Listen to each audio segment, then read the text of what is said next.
Hello students, I am Praveen from technical tutorial point. एक बार फिर से आप लोगों का स्वागत है। आज जो हमारा सब्जेक्ट है वो है एस्टिमेटिंग एंड कोस्टिंग। हम एस्टिमेटिंग एंड कोस्टिंग के एमसीक्यू कर रहे हैं। तो फर्स्ट क्वेश्चन है आपका फ्लोर टू फ्लोर टाइम। ये एफएफटी की फुल फॉर्म है, the floor to floor time. ये होता क्या है फ्लोर टू फ्लोर टाइम? जैसे ये प्रोडक्ट आपका मशीन पे चढ़ा और ये यहाँ वापस आ गया, जो बीच का टाइम है आपका, जो यहाँ से फ्लोर से ऊपर और फिर दोबारा वापस आने के लिए, तो कौन सा टाइम कहलाता है आपका? Floor to floor time, FFT. इसके बाद आ जाता है आपका सेटअप टाइम। टूल को सेट करने के लिए जो टाइम रिक्वायर्ड है वो टाइम आपका क्या कहलाएगा? Setup time. उसके बाद मशीनिंग टाइम, जो मशीन दी वर्क पीस या मशीनिंग दी वर्क पीस के लिए जो टाइम रिक्वायर्ड है वो मशीनिंग टाइम आपका कहलाएगा। नेक्स्ट आ जाता है आपका हैंडलिंग टाइम, जो टूल को हैंडल करने का टाइम है। लोडिंग और अनलोडिंग दी वर्क पीस जो टाइम है आपका, वो क्या आ जाएगा? आपका हैंडलिंग टाइम, टीएस से डिनोट करेंगे। टीयर डाउन टाइम आपका कौन सा कहलाएगा? Time required to bring the machine tool to its original condition. Cutting tool को उसकी ओरिजिनल कंडीशन में वापस लाने के लिए जो टाइम आपका require, TTD, tear down time आपका कहलाएगा। सर्विसिंग टाइम, सर्विस और मेंटेनेंस का टाइम आपका सर्विसिंग टाइम कहलाएगा। ऑर्गेनाइजेशनल टाइम, अगर आपका मैन्युफैक्चरिंग में कहीं कोई डिले होता है मशीनिंग के दौरान, वो आपका ऑर्गेनाइजेशनल टाइम में आ जाएगा। साइकिल टाइम आपका क्या कहलाएगा? This term use continuous production, ये आपकी कंटिन्यूस फ्लो प्रोडक्शन के लिए यूज़ होगी। आपसे पूछ सकता है कि the term used in continuous flow production is called cycle time, और 3 और दे देगा साथ में, तो आप साइकिल टाइम पे निशान लगाएंगे। It is the time between output of 2 consecutive unit of production, ये साइकिल टाइम है। साइकिल टाइम का आपका फार्मूला है T C is equal to T upon में एन। टी है ये डेफिनेट लेंथ और एन हो गई नंबर ऑफ यूनिट्स। जॉब और बैच प्रोडक्शन के लिए साइकिल टाइम होता है T C is equal to T M plus में टी एम है, टी एम प्लस में टी एच। टी एम है आपका मशीनिंग टाइम और टी एच है आपका हैंडलिंग टाइम।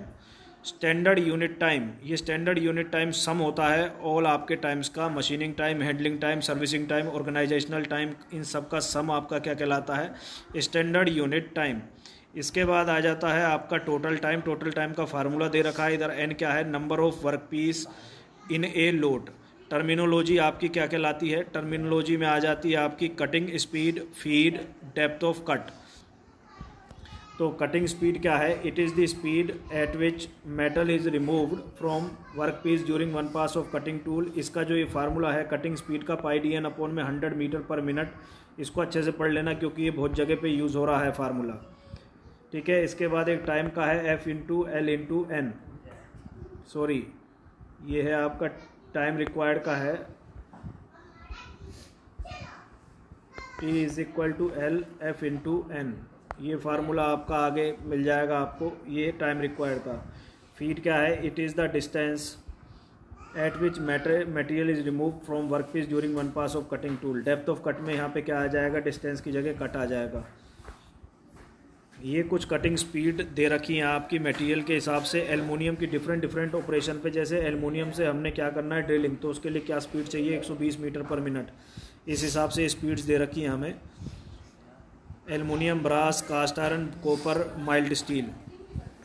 अब आ जाती है टर्निंग। टर्निंग का मतलब क्या होता है? किसी भी मटेरियल को आपका एक्सटर्नल डायामीटर रिड्यूस करना और फिनिश कट प्रोवाइड करना। तो इसके लिए आप नंबर ऑफ कट जो रिक्वायर्ड है वो निकाल सकते हैं। कटिंग स्पीड आपकी क्या है? S is equal to pi D N upon में 100 metre per minute, T is equal to L upon में एफ इंटू एन। ये मैंने कहा है कि दोनों फार्मूले बहुत ज़्यादा यूज़ हो रहे हैं हर किसी के लिए। यहाँ पे डी क्या है? Diameter of work piece to be turn. N क्या है? Revolution of work piece per minute. F क्या है? फीड पर रिवोल्यूशन, और फीड पर मिनट क्या है? Feed per revolution into RPM. L क्या हो गई? लेंथ। ड्रिलिंग क्या है? ड्रिलिंग होता है आपका होल प्रोड्यूस करना एक ऑब्जेक्ट के अंदर, वो क्या कहलाता है? ड्रिलिंग। टाइम फॉर ड्रिलिंग क्या है? T is equal to L upon में एफ इंटू एन। बोरिंग का भी टाइम रिक्वायर्ड वही है, एल अपॉन में एफ इंटू एन। बोरिंग क्या रहता है आपका? Enlarge the size of already drilled hole का साइज आपका एनलार्ज करना आपका बोरिंग में आ जाता है। थ्रेडिंग क्या होता है? इंटरनल और एक्सटर्नल थ्रेड प्रोड्यूस करना आपका थ्रेडिंग में आ जाता है। थ्रेडिंग का फार्मूला एल प्लस में 0.7 अपॉन में pitch into thread into RPM minute पर कट। सिंगल स्टार्ट के लिए 1 अपॉन में थ्रेड इंटू सेंटीमीटर है। मल्टी स्टार्ट में नंबर ऑफ स्टार्ट अपॉन में थ्रेड इंटू सेंटीमीटर से। नंबर ऑफ कट आपके 25 इंटू पिच एक्सटर्नल थ्रेड के लिए रिक्वायर्ड है और 32 इंटू पिच आपके इंटरनल थ्रेड के लिए रिक्वायर्ड है। आगे आप आ जाता है जैसे माइल्ड स्टील में नंबर ऑफ कट रिक्वायर्ड लिख देगा, number of cut required for threading of mild steel dash dash dash 1 2 3 7, तो उसमें आपका क्या आंसर आ जाएगा 7। कास्ट आयरन में 6, कॉपर में 5, एल्युमिनियम में 4 और ब्रास में आपका क्या है 3।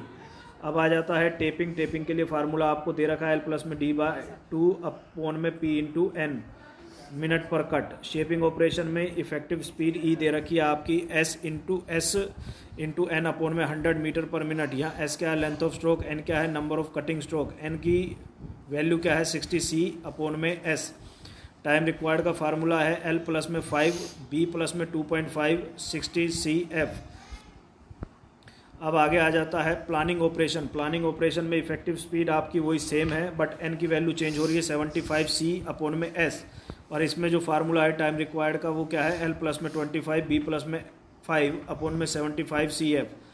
इसके बाद मिलिंग ऑपरेशन में आपका फार्मूला टाइम रिक्वायर्ड पर कट का सेम है L अपॉन में F इंटू N, N की वैल्यू नीचे दे रखी है आपको।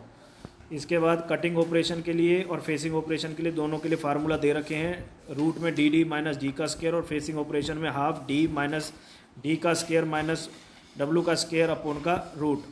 ग्राइंडिंग ऑपरेशन का फार्मूला भी क्या है आपका T is equal to L upon में F इंटू N।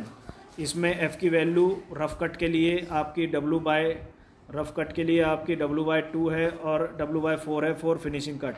अब ये पूछ सकता है आपका गैस वेल्डिंग में कौन कौन सी गैस यूज़ होती है, किसी भी गैस का नाम दे देगा कि कौन सी वेल्डिंग में यूज़ होती है। तो एसिटिलीन, हाइड्रोजन, प्रोपेन, ब्यूटेन ये गैसेस हैं जो गैस वेल्डिंग में यूज़ होती हैं।